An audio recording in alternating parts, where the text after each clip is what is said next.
Hi guys! So today's gonna be a little bit of a different video. It's not gonna be makeup related, it's gonna be art related because I am an artist. I've been an artist ever since I could hold a pencil. That's always what I like to say, but it's true. But I would say watercolor is my primary media of choice. I love water-soluble mediums, but particularly watercolor. For the longest time, I'm trying to grab it, but I have used Gonzai paints. Ooh! Sorry about that. This is the palette that I have. I've used Gonzai for the longest because it's usually my favorite, just because it's so pigmented and rich. But you know, the older I've gotten and the more that I've worked with watercolor, I'm learning about the difference between Gonzai paints and watercolors in general. For my personal preference, I tend to like or gravitate more towards Asian types of watercolors. My personal favorite is Magello, and we'll get into that because this is my personal palette that I've been using for almost a year now, I believe, which is awesome. Really thankful for that. But as you can see, there's a lot of wacky stickers on it. This is just like a tin organizer, like a metal tin kind of organizer I got off Amazon. Yeah, these are all my stickers. A lot of them are vintage Pee-wee's Playhouse stickers because I love Pee-wee's Playhouse. I love it as much as SpongeBob, and if you know me, you know how much I love both of those things. So I have to always decorate things that I have.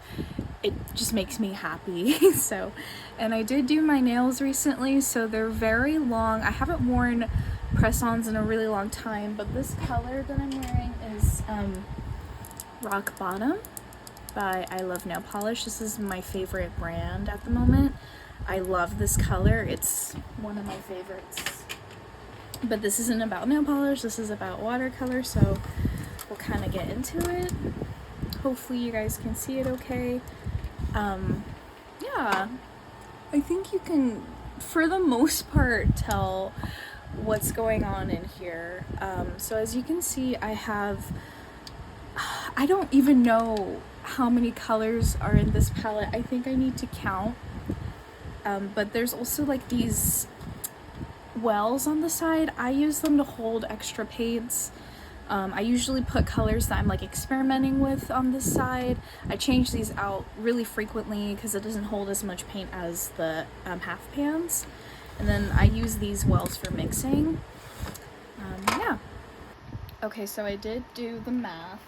I have these are all 64 colors, plus a handful of others, so I have around 70 in this whole palette, and I know that's a lot, but honestly, I primarily work a lot with color, and I'm a visual person, so half of these shades are pre-mixed and customized, and the other are colors that are like pure pigments. So these 26 colors, or how many was it? I have a swatch card right here. Yeah, 26. So these 26 half pans are Magello Mission Gold watercolors. They're pure pigments, meaning that it's like the purest of the color. So these are those. So a lot of these colors I pre-mixed as well. I'll kind of get into that, but there's about like 12 of these Paul Rubens neon watercolors. I use neon and fluorescent colors a lot in my work, which I know is a little on the nose, especially for watercolor. Fluorescents aren't really used a lot, but I like to use them. I know that they don't have the best light fastness, but personally I don't care. It's just my preference, but it's not for everyone, of course.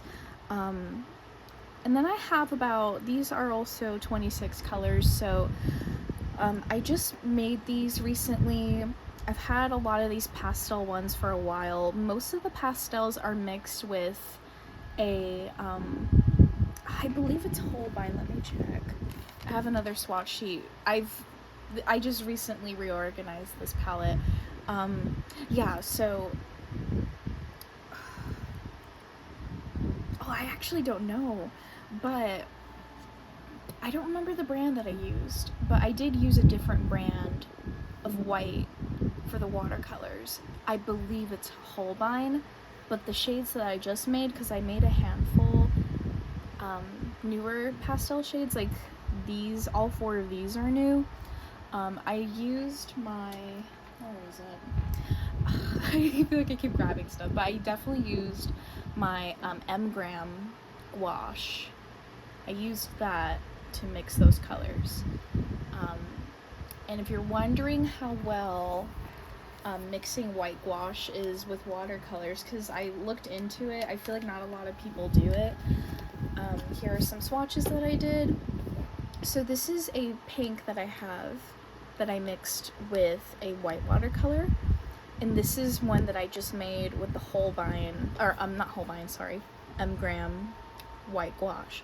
So I would say the main difference is that it looks more matte, and it's definitely more pigmented, but honestly, for my work, I don't really have any issues with that. I do like gouache, so especially if I have like a pastel color and it happens to have a little more opacity than my other formulas, honestly, if anything, that's good for me. Like, I just love really intense, vibrant colors, especially with watercolor, which I know is more of a transparent medium. I think I love Magello so much because they are extremely pigmented. I also have some swatches that I did with my Gonzai paints. It's a little messy because I just did a bunch of these swatches, but so these are the Gonzai, and then these are the Magello. You can just tell just by looking how much more pigmented they are. I still love my Gonzai paints. I just think for my work, I usually lean more towards my Magello paints, but I still use my Gonzai. So I'm gonna kind of swatch and give you a brief tour of my palette, and yeah, I hope you enjoy this video.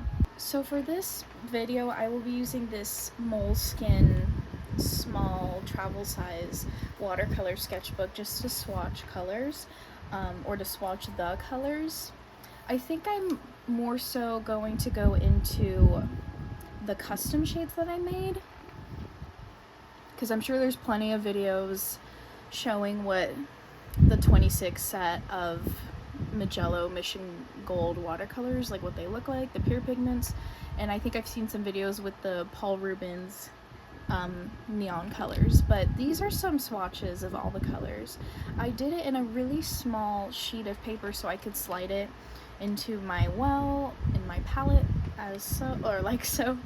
So this is kind of a brief overview. I hope you can see that okay, of what all the shades look like, but I really want to go into the custom shades I made because I feel like they move really beautifully, and I feel like that would be fun to look at up close and personally. So for this demonstration, I'm just going to use a small flat brush. So the first couple of colors that I customized are these more kind of black tones, so they're like really deep versions of like, I guess, traditional rainbow colors. I made these shades because they're inspired by these Gonzai paints or this set that I purchased, but this color, I would describe it as just like a really deep, almost like plum reddish color. So I mixed my black, because I have 2 black paints. I ran out of my Magello, so I used man, I I love that I keep forgetting the paints that I use. Daniel Smith. Okay, so I do have a Daniel Smith black. So I've been mixing the Daniel Smith with the deeper shades. But this is what that kind of red like deep red looks like, but I'll show you what it is inspired by. So I have this custom palette that is mostly Gonzai paints. Sorry. Had like a brain fart for a second. But in this custom palette that's a little tricky to open sometimes, I have, again, like neons, I have some iridescents, but these are, I forgot what the name of this like collection or set is called, but it is Gansai Tambi, I believe. Kiratake Gansai Tambi watercolors, if I'm not mistaken. But they're kind of like these, I think they call them like shadow tones, please correct me if I'm wrong. But I use these a lot, and I just think they're gorgeous, so I kind of wanted to make my own version of those, if that makes sense, with the Magello paints, because I feel like they would be a little, like, I feel like they would blend a little better, and they do, but it's just so beautiful. But there is a lot of granulating with these paints too, which I don't mind. Honestly, it gives a really interesting effect. So next I mixed this a yellow with the Daniel Smith black. So the Daniel Smith one that I bought is the Lunar Black, I believe. So it does have a bit of a blue to it, so it makes this yellow black color, like shadow color, it makes it look more like green. Well, honestly, I don't mind. It's really pretty. I think I mixed this color with the black. I don't remember. I feel bad because I feel like a lot of this video is going to be me forgetting what I mixed with what, but I'm going to try my best to remember. But this color right here, this is definitely more green than black, this color. But it's still gorgeous. Like, this one washes out beautifully, as you can tell. So I mixed, I believe I used the Viridian green with the Lunar Black. I think it's lunar or it's lamp black. I totally forgot. I have all these paints, like the tubes, under this desk, so it's a little harder to grab them, but I'm gonna say it's Lunar Black. That's how that looks. Next I have, so this color, I mixed, what did I mix? I believe I did a purple or a blue with the orange. I think I used a purple or some shade like that, because I love like weird colors. I love colors that are just ugly looking. I know it's weird, but this one's cool because of the way it moves. Like, I don't know, it looks gorgeous. Like, I find myself mixing orange and purple a lot because it just creates these really interesting kind of, it's like a burnt sienna, but like not even, I don't know how to explain it, but it's just, it always creates this weird, beautiful color. And then I made my own chartreuse. This is this color right here. You'll see some of them are more liquidy than others because I made a lot of these like within the past 24 hours, so. But I love chartreuse. It's one of my favorite colors, and I remember when I was making these colors, I was like, oh my god. I was like, oh my god, like, I feel like I'm forgetting a color that I always use, and it is chartreuse. So for the chartreuse, I mixed the bamboo green with the lemon yellow, and it just creates this beautiful lime chartreuse, and it makes me so happy. And next I have like this olive green. Olive greens are always my favorite. They're just so rich, and they're really fun to mix with. But for this olive green, I used one of the browns. I forgot which one. I feel so bad. But I mixed it with some brown. I'm assuming I also used bamboo green, and I think I used this yellow. Next I have, this is like a really interesting cool tone violet. I mean, it looks cool tone, but then when you wash it out, it looks more warm. It's such a cool shade. Like, oh, I love it. It's so interesting. So with this one, I mixed this cyan blue with this really almost bright like fuchsia, and it just created this really gorgeous color.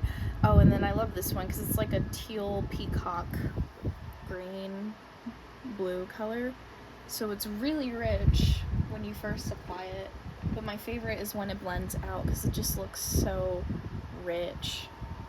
It's so cool. Like, I love color theory. It's my favorite, honestly. With a lot of my work, a lot of it is just color, so I've always been a huge fan of color theory ever since I was a kid. So further down, I don't know how else to show you guys this. I'm like, let me try that. There we go. So then I have this color, which again is like, I call it an ugly color, but I love it. So again, it's kind of like this brown taupe color, but then when you wash it out, it just, oh my god, it's so interesting, right? So for this color, I mixed, I think they call this red orange, and then I used that cyan blue at the top of the palette, this guy right here, and that's how I made this color. But I think what's cool about when you mix the opposite colors too is, like, look at how it granulates. You can kind of tell. It will look more noticeable when it dries more, but the way it granulates is really interesting, and it creates these really beautiful textures. So next I have this color. I believe I tried to make like a cool tone gray, but it came out more purple, but honestly, I don't mind. I feel like I forget how much I love using purple when I'm paint, because I use pink a lot too. So next I have this guy. So this one's really simple. I just mixed like 2 of the browns in the set. I wanted to make like a mid-tone brown. I feel like I didn't really have a brown that was like this one's kind of like a, I want to say it's like a sienna brown, you know, because it's like more of that yellow warm kind of brown, because this brown, this one's pretty neutral to warm, this one's red brown, and then this one's like a burnt umber, like a perfect burnt umber. So I kind of wanted something that was in between everything, because I do use brown a lot as well. And then I love this color as well that I mixed. So this one I would describe as like a really deep plum. It is more purple. Oh my god, I love it. So I have like a color pencil that I kind of inspired it off of, Black Cherry by Prismacolor. Obviously this color is lighter, but I liked the tone of it, so I wanted to create a paint that kind of looked like it. It also kind of looks like, well, Black Grape, also by Prismacolor. No, this one looks more like this color. I don't know. But I'll go into the pastel colors next. So first I have this like eggshell, really warm, kind of pale yellow. So I use colors like this as like mixing shades, but also sometimes for blonde hair. The water is getting dirty because I've been mixing so much. So sorry if this isn't the most ideal swatch. But next I have this like, I don't know how to describe it. I would say it's like a warm peach tone. I would say the shades that took the longest to mix were these two, because I had some Gonzai paints that are these exact colors, and I use them a lot in my work. So I wanted to replicate that. I feel like a lot of the shades that I made, that I custom made, are inspired by a lot of Gonzai colors. But yeah, look, remember that color I mentioned earlier? Look how it granulates. It looks so cool. Oh, it's so interesting. Anyway, so next I have this like cool tone pink. I use pink a lot. It's my favorite color, so that's why I have a lot of pinks in this palette. It's a drier swatch. I didn't activate it well enough. It's okay. You can get the gist of it. So that's how that looks. And then I love this color. So this one I mixed with the Holbein gouache. You'll see what I mean. So off the bat, it does apply a little creamier, of course, than the white mixed with the watercolor.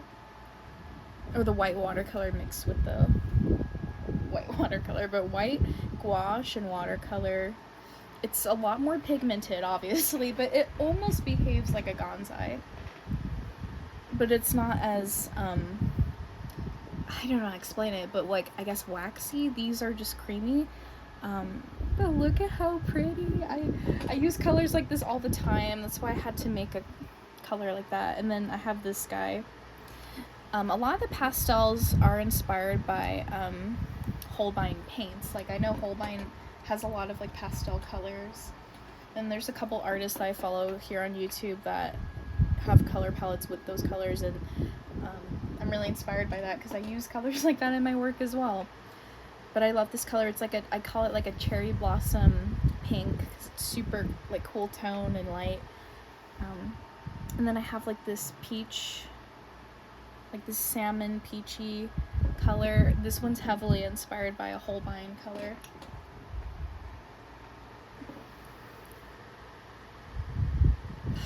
So pretty. I love colors. They make me so happy. Okay. And then I made this like lime, well, it's more of like a mint green. I was trying to make chartreuse out of this color, but it turned into more of like a mint pastel green. I'm sorry for all the background noise. I have my fans going on because it's hot, and my chair is old, so it keeps squeaking. But that's what that looks like. And then I have this like turquoise, yeah, pastel turquoise.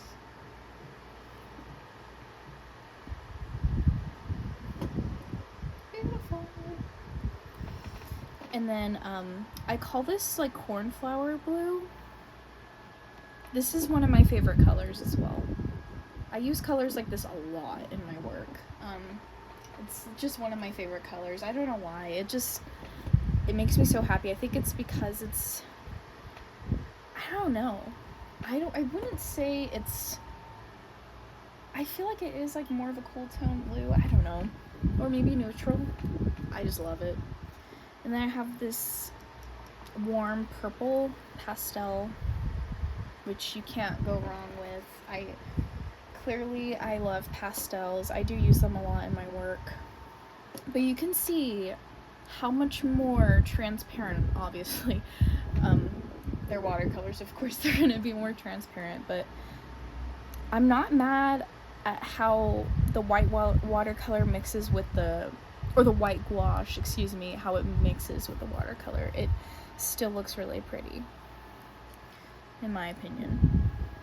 If anything, I kind of like it more than white watercolor mixed with a watercolor. So now I have this pastel cool tone violet. So gorgeous. Yeah, I kind of like, maybe it's just the types of paints that I use, because I use really high quality gouache and watercolor to mix these. Maybe that's why I like it so much, but of course affordable art supplies are great as well. But I don't know, maybe it's just the way these formulas are, but for me, I kind of like it more than just the white watercolor with the watercolor paint. And then lastly, I'll kind of tilt the camera again. I have this, I made a cool and a warm tone gray, because I do use gray a lot. I used to never use gray in my work, especially in high school. I never really used gray, but it's funny, like, the older I get, and now that I'm an adult, like, I use gray a lot. I think it's because, like, there's just, it kind of helps brighter colors to stand out. I would say this is more of like a French gray, whereas this is just like a cool gray. I'm also learning that French gray is my favorite type of gray. Or, no, I would just say it's a warm gray. Maybe it's not like a true French gray, because a French gray is kind of more olivey. Like, let me see if I have an example. Yeah, so this is a pencil, again, Prismacolor, 70% French gray. Wait, guys, I think it might, excuse me, I think it might actually be French gray. Yay! yeah, I mean, I think I might also swatch these shades just for fun. I'm sure some of y'all might be curious about what they are. This one is part of the Paul Rubens colors. I just don't use this one as often. I think it's Opera Red, because it's not as fluorescent, so I just have it in a smaller well. But this guy is the Daniel Smith. It's the lamp black, but this one's mixed with like a blue. I think it's like Prussian blue. But again, I love colors like that. They just, I don't know. It's like one of those things where it's like, it looks more subdued, but when you really look closer at it, it really tells a story. And then this guy, I love weird colors like this. This one obviously wasn't as good, you'll see. But I mixed like a neon green with a neon pink. I like to mix opposite colors a lot. But because of the quality, like they just don't mix really well. I will say that. So if you are interested in the Paul Rubens fluorescent paints, watercolor paints, I love them. They're fabulous. Like, I'll just show you what they look like by themselves. Like, honestly, they're the most pigmented fluorescent watercolor that I have ever used, and I've used a lot over the years. These are definitely the best quality, but they do not mix well. I mean, this color is still really cool. It just doesn't perform as well as, again, these other formulas, but I still really recommend these. I just watched one of these again, I'm so sorry, I forgot the name of that color. But this is an example of when the Paul Rubens fluorescent is good when it's mixed, because this one I did mix with a white watercolor. But I made a bigger half pan of a color that's similar because I do use colors like this very frequently in my work. So this was just like a test shade. This one's the lamp black, so I'm not gonna swatch that, but I'm just gonna swatch these two. So again, I have a half pan, this color. It's kind of like purple gray. It's inspired by this color, and trying to remember. I believe it's these two. They look pretty similar, but I just like how this one looks more, but I still really like this one. Like, I feel like I did pretty decent considering that I don't remember what I used to make this color. And then this is just like a mid-tone olive green. Again, a lot of what I've been doing with my palette is just like experimenting with my color palette and like what I like to use. So this section of my palette has been used a lot with experimenting with mixing colors, but I kind of have a better idea of what I like to use now. So yeah, this is my little brief palette tour. Again, I didn't want to swatch all of these because I've seen that there are a handful of videos that go more in depth with these formulas, but I just wanted to share this with you guys because I'm sure there will be people that think it's as interesting as I do, or as interesting as I think it is, if that makes sense. So I hope that you enjoyed, and I plan on making more art related videos as well, but I've been really into like makeup and cosmetic related content. But yeah, I hope you guys are having a great day. I'll see you guys soon. Bye.